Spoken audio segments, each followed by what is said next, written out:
ये सब जानते हैं। और पर्व हम जिस तरीके से मनाते हैं, अभियान तो दैनिक जागरण वाले करने आ गए हैं, बात दूसरी है, लेकिन एक पर्व मनाना है हम सबको मिलकर। क्योंकि जो जिंदगी है, जिसको बोलते हैं, जो जीवन है, जो दुनिया है, जो देश है, और धीरे धीरे अगर करते चले हैं तो हमारा मोहल्ला और हमारा घर है। इन सबको संभालने वाले, इन सबको चलाने वाले जो कंधे हैं वो आपके हैं। ऐसा नहीं है कि देश की सेवा सिर्फ बॉर्डर पे खड़े होकर होती है। और ये भारत रक्षा पर्व, ये आप सबसे एक आह्वान है कि हम अपना सहयोग कैसे दे सकें। और कैसे दे सकते हैं, मैं आपको छोटा सा एग्जांपल बस वो बताऊंगा कि हम कैसे दे सकते हैं सहयोग।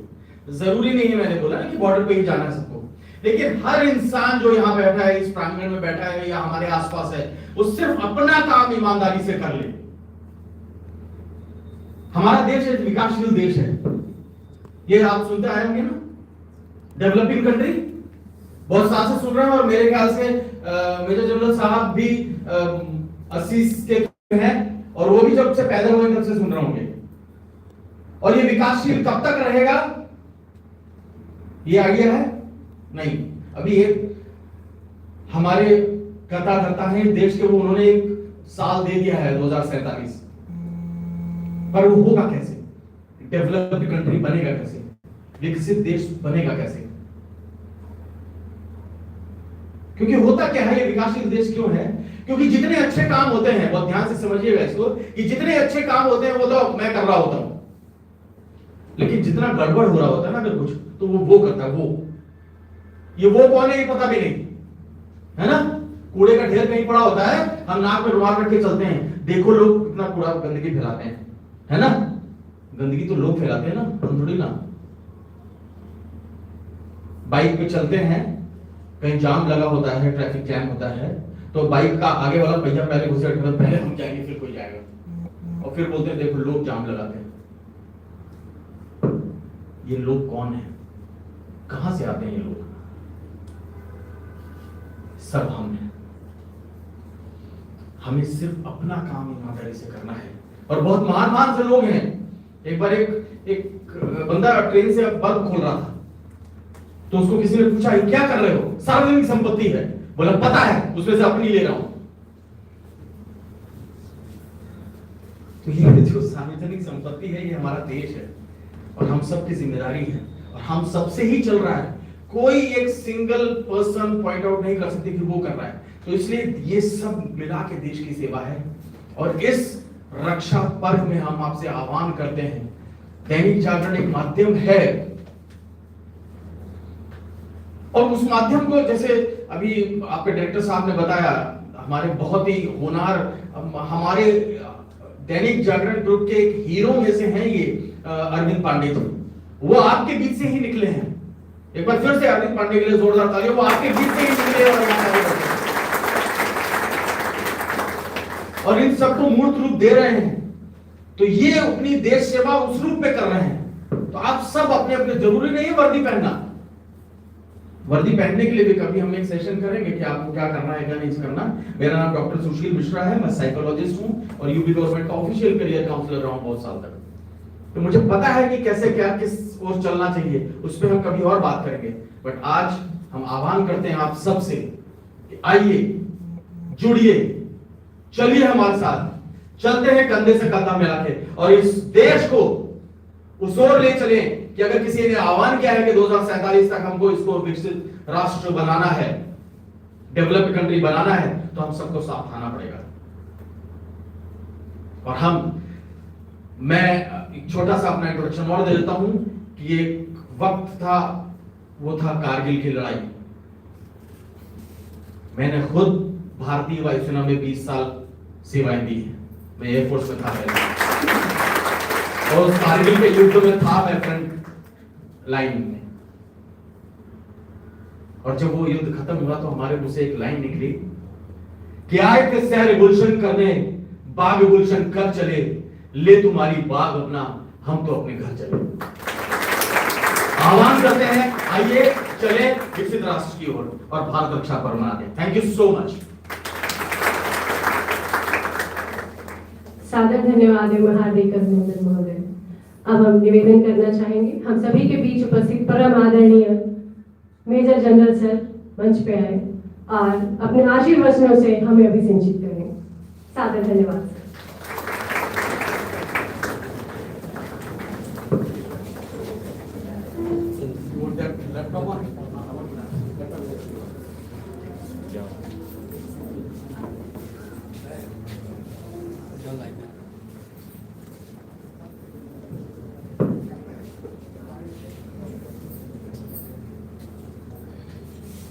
बैठ जाइए।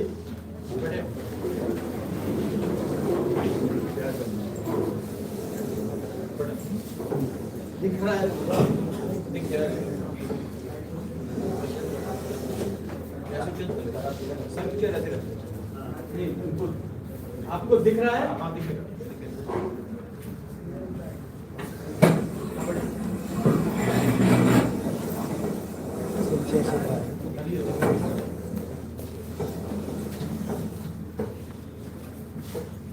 जय हिंद। डॉक्टर साहब, जय जागरण के जनरल मैनेजर साहब, teachers and all the young boys and girls who are here. मैं अंग्रेजी में बात कर सकता हूँ?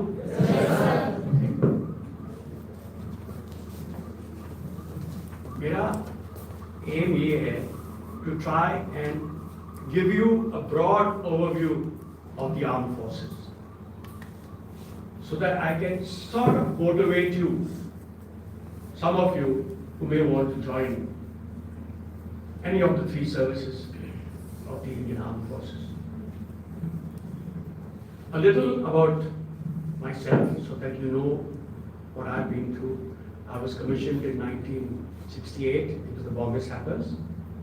I saw action in the 71 war in Bangladesh, fought there, took part in most of the activities that the army is involved in. Kargil, during Kargil, I had the fortune of commanding complete Eastern Ladakh as a brigadier. The war was on in the Kargil and a little bit in Siachen, which is opposite the Pakistanis. Whereas I was looking after the eastern part of Leh Ladakh, which was opposite the Chinese. Most of my troops were pulled out and sent to fight the battle at Kargil. Life in the army has been great, and that's what I'll talk to you about. Give you a little bit of a background. Every profession, whether you're a teacher, whether you're a journalist, you're a factory worker, industrialist, businessman, everybody has his role to play to make our country great. But there's one thing which is important, and this is what Chanakya had to say.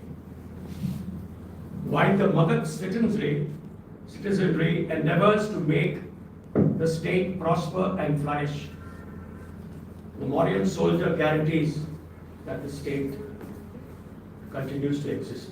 I suppose that you understand that until unless you have a strong armed force, you are safe. If you don't have a strong and capable armed force, anything can happen to the country. So the army, the armed forces continue to be the last resort for everything. You are aware of the various, no matter what happens in the country, if nothing works, by and large, they call the army. A few instances that are there on the slide. You may remember that there was a cable car accident near Shimla, where a cable car was stuck in between the two hills. It was an army officer who went in a helicopter. He was lowered, he got into the cable car, and he saved that. So that is just one discipline. Rescuing children from wells, Commonwealth Games. At the last moment, some bridge had collapsed, called the army. The army did that. And now even for the NEET exams, to deliver question papers, the army was asked to come in. Because everywhere else there was chaos. So I just want to emphasize that the army is the last resort for everything. Even when the police have gone on strike or done some, there have been many such instances where the army was called in. I myself have taken part in some of these instances. In 1990, some of you may remember the Mandal Commission. There was a lot of chaos, children went on strike. We were at that time in Chandigarh. Some youngster, I think, immolated himself or tried to immolate himself. So we were deployed there and the army asked for our help. It is our units, our Fauji personnel who took charge and got the situation in the country. So there are innumerable such instances. The army is totally apolitical. We do not discuss any political issues amongst ourselves. We're not supposed to, we're not allowed to. Earlier on, since the army was mainly dominated by men, today we are very fortunate that girls have joined the army and they're also now being trained at the National Defence Academy. We were not allowed to discuss either ladies or politics. These are totally out of question for us. The countries where the army has interfered in politics, results there, Pakistan, Myanmar, and perhaps in Bangladesh, Sri Lanka has not yet happened, but the possibility is there. And these countries haven't progressed. You know what the poor situation is in all these countries, where the army has taken over.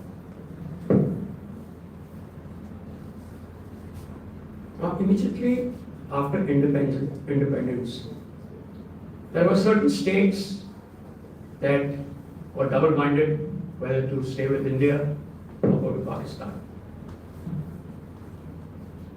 Jammu and Kashmir in 1947, you know, the Razakars and all, they had intruded into India, and our forces were called upon at the last moment to evict them. We had done so. We had pushed these Razakars back into Pakistan, and we would have gone on ahead and captured the entire Jammu and Kashmir area. Unfortunately, we were told to stop by the then government, and the case was sent to the United Nations. Or we could have sorted out this POK and Jammu and Kashmir problem at that stage itself. Then again in 1947, Junagadh,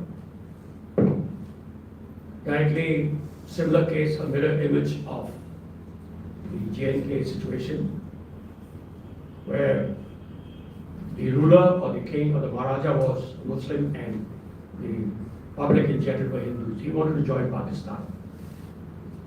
So there, a brigade was sent and Junagadh was made a part of India. Hyderabad, civil incident in 1948. And then many years later, in 1961, the Indian Armed Forces again regained Goa, where the Portuguese continued to hang on for many years. So these are some of the important instances just to tell you what the role that the army has had to play. Now, after independence, the battles, 1962, unfortunately, that battle we were not prepared for.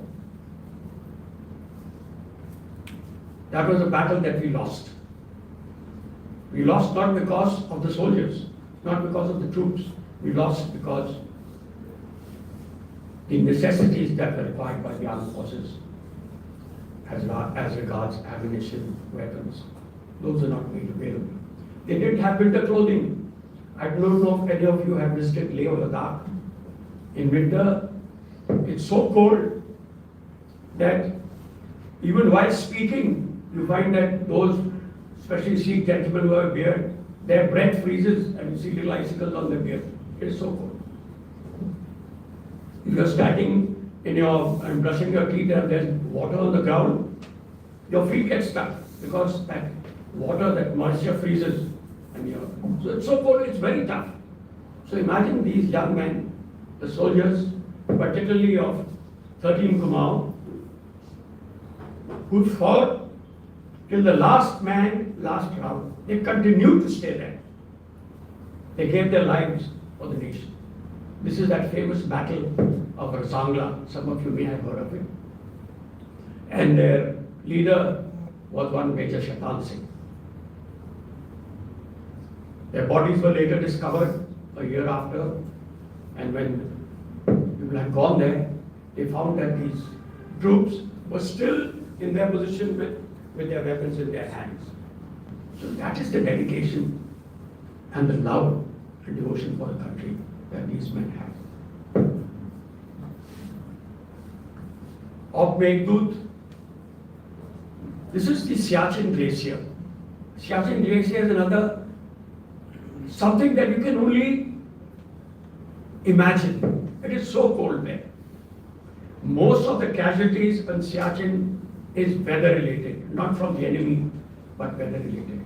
You have to prepare for 3 to 6 months, acclimatize, condition yourself so that you can go and serve in that area. Pakistan had occupied the heights there in Siachen. This was a place nobody visited. So they had to be evicted, and this Op Meghdut was one. They were thrown back. And now Siachen is held by us, especially the agglomerating heights. Kargil, I'm sure most of you are well aware of the Kargil operation. It is the young officers and men who led, who were brave, who didn't care for their own survival, but they made sure that the task that was given to them to capture a mountaintop, a hilltop, at the risk of their lives. At times, they knew they would probably die, but they went there and completed it. So that is the spirit, that is the josh that these youngsters have. You must have heard must have known the stories, perhaps some of you have read about it. It is the young officers and men who are really brave in the armed forces, and they're the ones who deliver. It's mentioned that all wars started by Pakistan, and we have sorted them out in all the wars. Internal security, not only is the army there against the adversaries abroad or surrounding us, but also internal security we are deeply involved. And the armed forces does not handle anybody with gussa or in a bad way. We treat everybody with respect. It's winning hearts and minds and not forcing ourselves upon anything.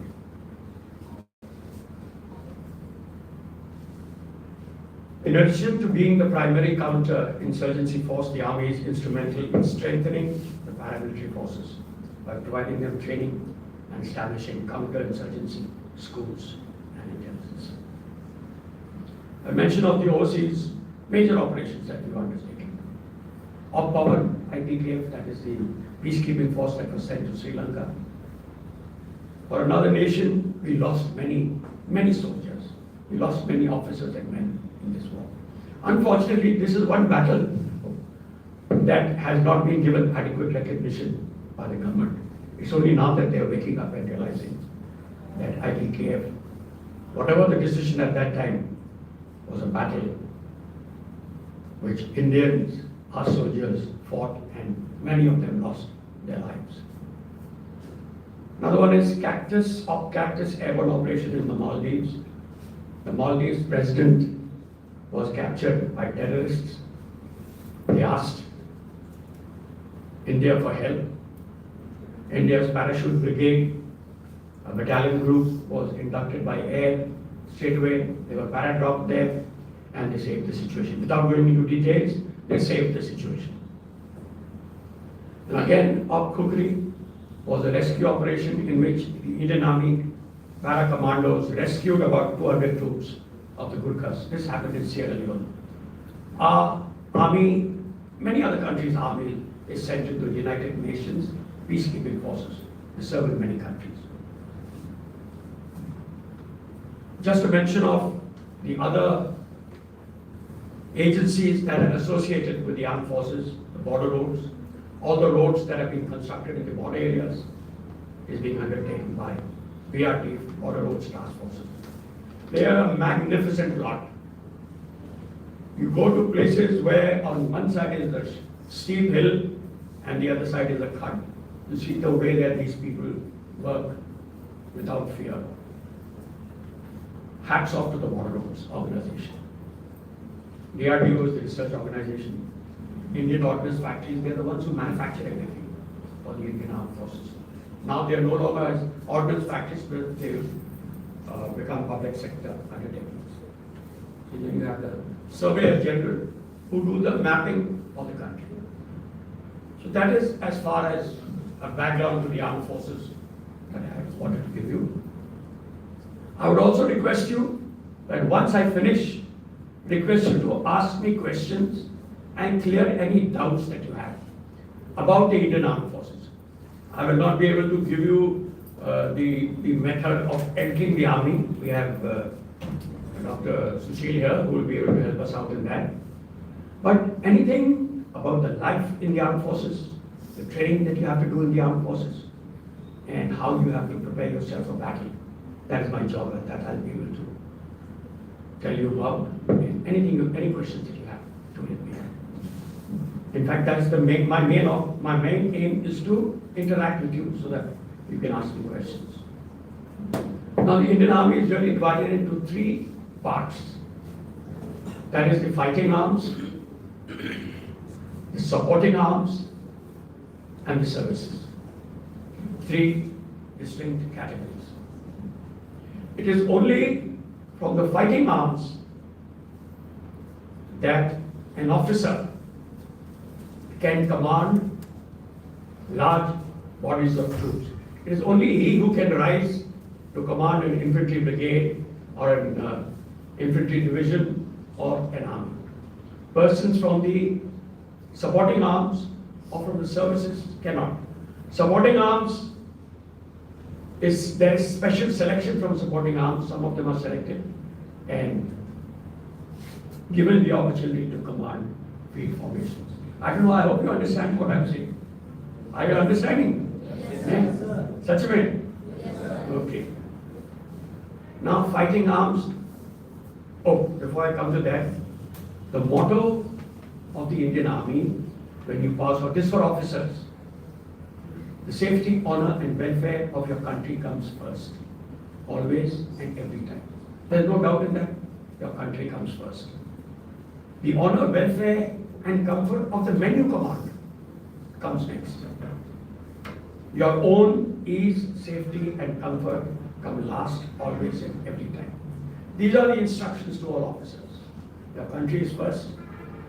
The men you command, men and women that you command, their care and see that they are properly protected, they are properly trained. That's the most important thing. If you don't train properly, you will lose them. There's an old saying, the more you sweat in peace, the less you will bleed in war. So training is perhaps the most important aspect in peacetime. And your own comfort and ease. I'm talking about officers. Own comfort and ease come last, always and every time. Yeah. So I'm coming on to the fighting arms. Basically, it is the infantry and the armored corps. Infantry, Pedal Sena. Infantry is two types. One is the foot soldier, and the other is a foot soldier who is transported in combat vehicles, that armored vehicles, protected vehicles. So infantry is two parts, the foot infantry and the infantry that is transported in what you call tank-like, armor protected. And the other fighting arm is the armored corps. Armored corps are the ones who have tanks. They have a crew of 2 or 3. One is the commander, one is the gunner, and one is the driver. These 3 people in a tank.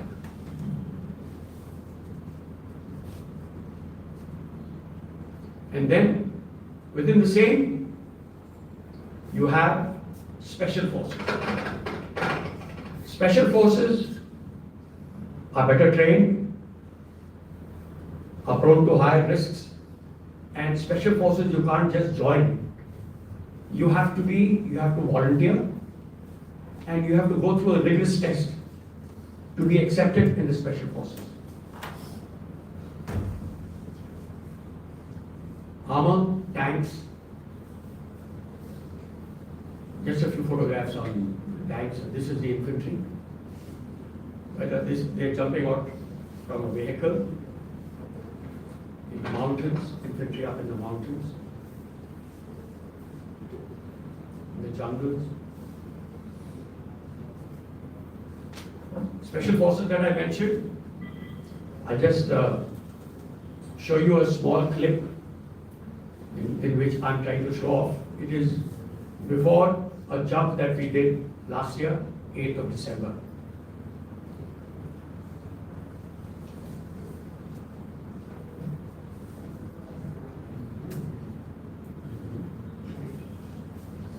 This slide.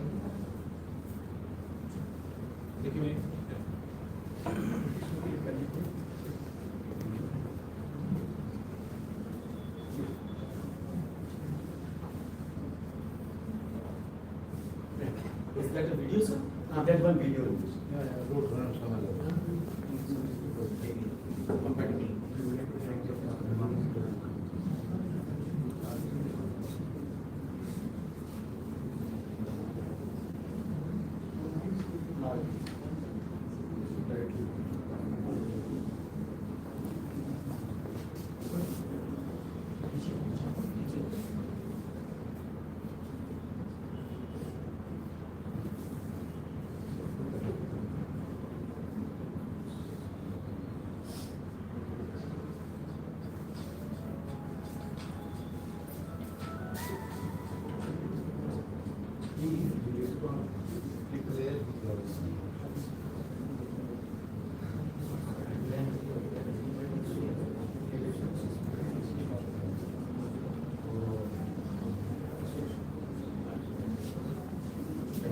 I'm sorry, in uploading this, it's not necessary.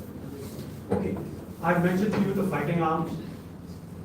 I can see that some of you are not following what I'm saying. Am I right? I hope you're following what I'm saying. Okay. After the fighting arms, we come to supporting arms. The supporting arms are artillery, that is the Topkhana. Artillery, there are various types of guns depending on the range, 30 kilometers, 50 kilometers, etc. You must have heard of Bofors and 130 millimeter guns. This is the artillery. Along with the artillery, you also have the air defense artillery. During Operation Sindoor, the air defense artillery played a major role. They are the ones who can down all the drones and any enemy aircraft that come. They are the air defense artillery. Today, of course, everything is becoming far more technical than what it was in my time. Then you have the engineers. I'm from the Corps of Engineers. The engineers' task, I'll mention a little later. Engineers, their task is explosives, that is destroying enemy bridges, manually going there, physically laying the charges, destroying them, laying minefields or clearing the enemy minefields, keeping our move open, our tracks open so that the force can move ahead. Also, we construct bridges, equipment bridges. That is, if you come across, let's say, a nala which is 20 or 30 meters wide, we have equipment which can, in 1 hour or so, bridge that gap. If there is a river or there is a wide waterway, maybe 200-300 meters wide, we have equipment that can bridge that in about 5 or 6 hours. So that is what the engineer's task is. One of the engineers. There are many other tasks that the engineers are required to do. Then you have signals. The core of signals is communication. Again, communication today is very technologically advanced, and communication is so very important. Because until unless you can pass instructions, say a lower headquarter at that level, somebody wants to say, abhi aage kya karna hai, you should be able to communicate to your high headquarters or whatever, and they will be able to give directions. Or you say, humko aur fauj chahiye, or troops chahiye, whatever. So communication plays a very important role in the armed forces.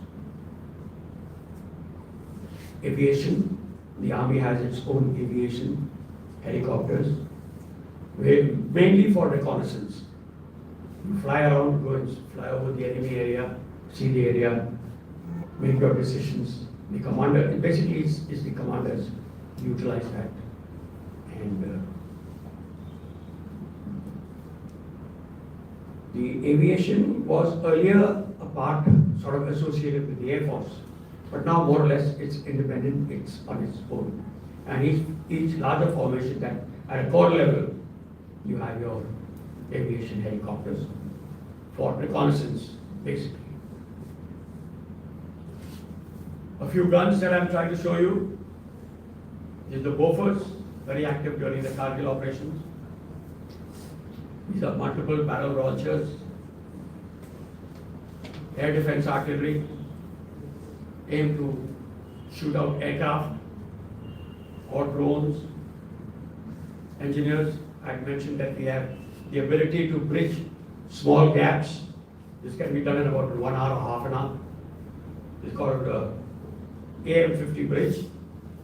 And this is the one that I mentioned where if there's a large water gap, you come, the vehicle has a pontoon on its, loaded on it, it reverses, it lowers the pontoon opens up, and you keep joining these pontoons until you can cross the complete waterway. Aviation, we have some of the finest pilots in the aviation.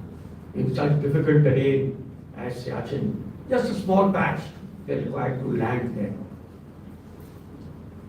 Land there, pick up a casualty, deliver kerosene. Kerosene is the lifeline in Siachen because it is the cold there that kills you.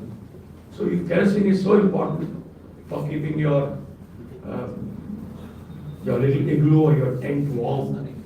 Everything is based on kerosene. Signals, communication, which I mentioned.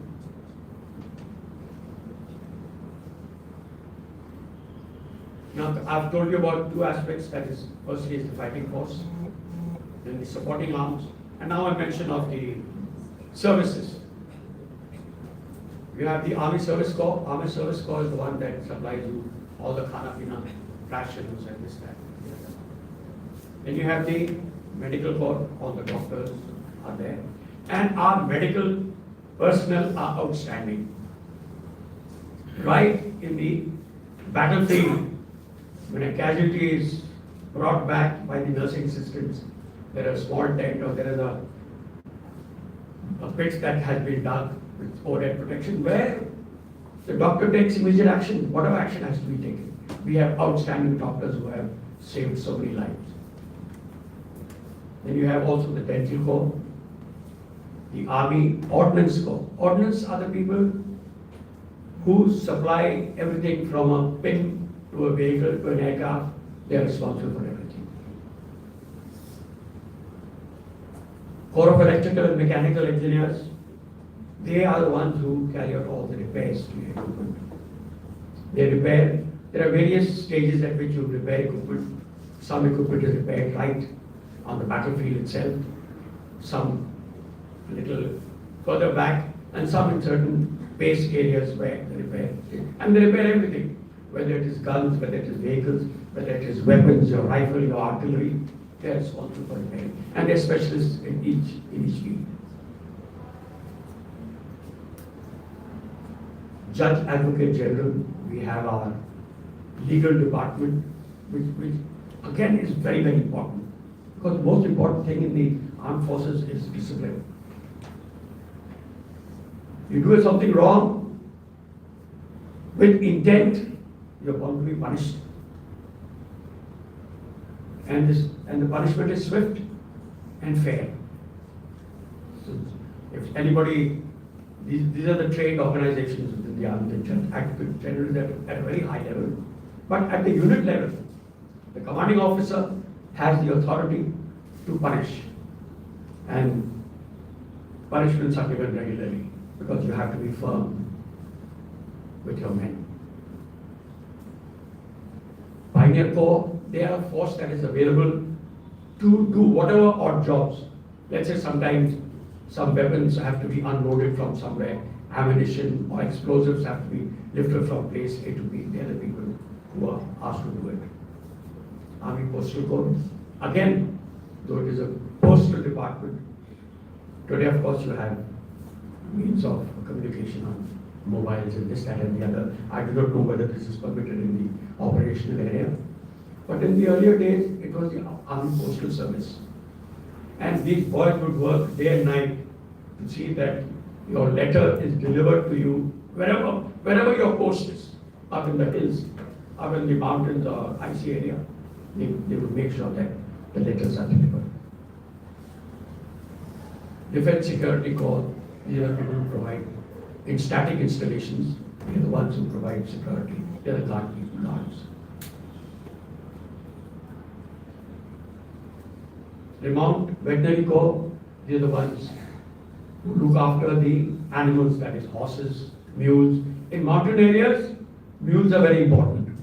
They are the ones who carry all the load for us.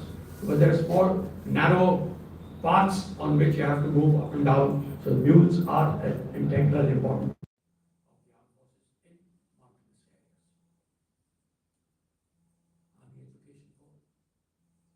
Later on, the troops that joined the army, most of them were uneducated. Maybe 4 class pass or 5 class pass. So the army has its own system of educating everybody. Everybody should be at least 10th class or 12th class pass. And accordingly, we have the education corps who would educate them, train them, and they have to actually pass these exams. And finally, you have the Corps of Military Police. With police are required everywhere, and military police are there. Today, a lot of women have joined the Corps of Military Police. So that's all that I had to tell you broadly about the armed forces. I look forward to your asking me questions so I can clarify whatever doubts you have. I do hope that some of you, both the girls and the boys, some of you aspire to join the armed forces. The armed forces is a life which is a clean life. You work hard, you are trained hard. You have to train hard because that is your very survival. You work hard, you train hard. You are a band of brothers and sisters. You're very close knit because your life depends on each other. So you have to be very close and have faith in each other. The army ensures that you remain fit. There is a lot of physical activity. You have to keep yourself fit. There are tests, regular tests every year for everybody. You have to pass those. So the army forces you to stay fit. It's a great organization, and I've served in the army for over 38 years. I spent 3 years in NDA, National Defense Academy, basic training, 1 year in the Indian Military Academy at Dehradun, 4 years of training and over 38 years of service. I've seen nothing else but just the armed forces, and to me that is the greatest happiness that I was able to serve in the armed forces. Now I request you to ask me, any of you have any questions, any doubts that you have in your mind, I'll endeavor to answer them. I don't think I've been able to make an impact on you about the armed forces. किसी को कोई सवाल नहीं है, कोई कुछ नहीं पूछना है.